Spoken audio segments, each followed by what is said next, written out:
Thom Hartmann here on the news. You need to know this. 10 governors around the nation, along with the Premier of Saskatchewan, are urging President Obama to approve construction of the rest of the Keystone XL pipeline.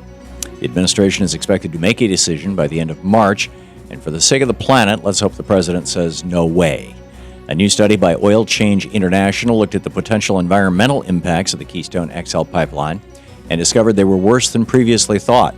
As much as 16.6 million more metric tons of carbon dioxide will be pumped into our atmosphere as a result of the Keystone XL pipeline, and new estimates show that annual carbon emissions will be 13% higher than previous estimates. While big oil and foreign transnational corporations urge the president to approve this environmental time bomb, more rational scientists are pleading for the president to reject it. On Tuesday, 18 of the nation's top climate scientists wrote a letter to President Obama urging him to scrap the pipeline. In order to tip the scales away from big oil, we, the people, need to get active and fight for the planet, because with projections showing a 5-degree increase in temperature by the end of the century, if we sit around and do nothing, the consequences could well be catastrophic. In screwed news, millions of Americans are at risk of having their homes flooded as a result of our deteriorating infrastructure. According to an investigation by the U.S. Army Corps of Engineers, more than 300 levees covering more than 2,000 miles around the country are in need of, quote, urgent repair and risk failing. And this problem could be much worse, as only 40% of the nearly 2,500 structures, which protect 10 million people from floods, have been reviewed so far.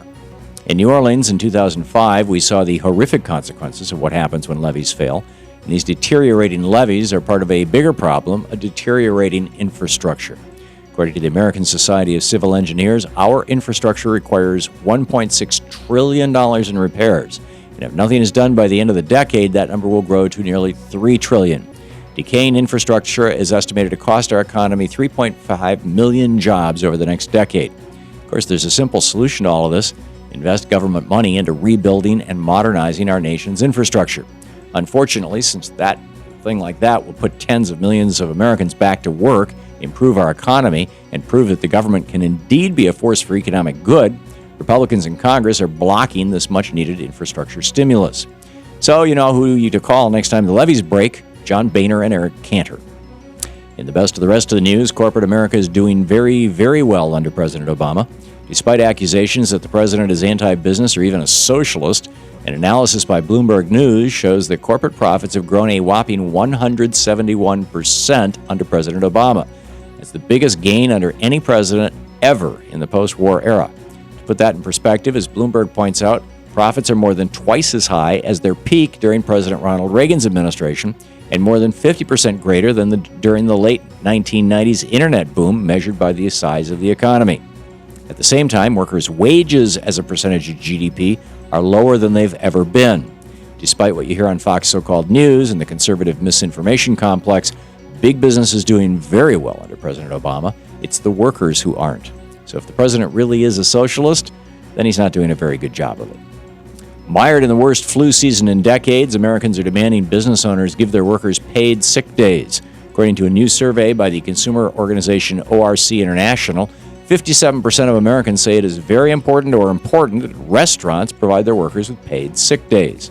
This is common sense, after all. Who wants sick people handling their food? Unfortunately, the United States of America is the only developed nation in the world that doesn't guarantee paid sick leave, holiday pay, or even paid vacation days. As a result, 90% of restaurant workers don't get paid sick time. The same is true of 79% of all food industry workers. According to a 2009 study by the CDC, as many as 5 million more Americans get the flu every year because restaurants don't offer paid sick days to their workers. This is insanity. Enough with putting corporate profits ahead of the health of entire communities. Give workers what they've earned, a paid day off when they have the flu. With corporate profits as a percentage of GDP higher than they've ever been before, corporate America can easily afford it. And finally, Republicans are now admitting that the only reason they still control the House of Representatives is because they rigged the election.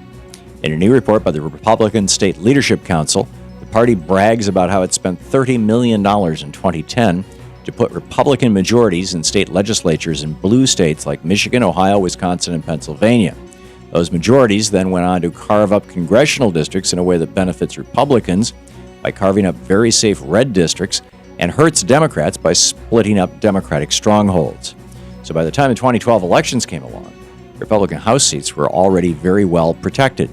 As the report notes, 2012 could have been a repeat of 2008, when voters gave control of the White House and both chambers of Congress to Democrats.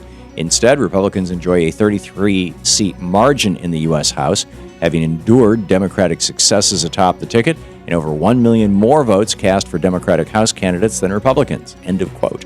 Yes, Republicans just admitted the voters wanted Democrats to control the House of Representatives, but that Republican gerrymandering prevented that from happening. Clearly, the Republican Party has adopted one simple strategy. If you can't win elections fair and square, then rig them. And that's the way it is today, Friday, January 18th, 2013. I'm Thom Hartmann on the news.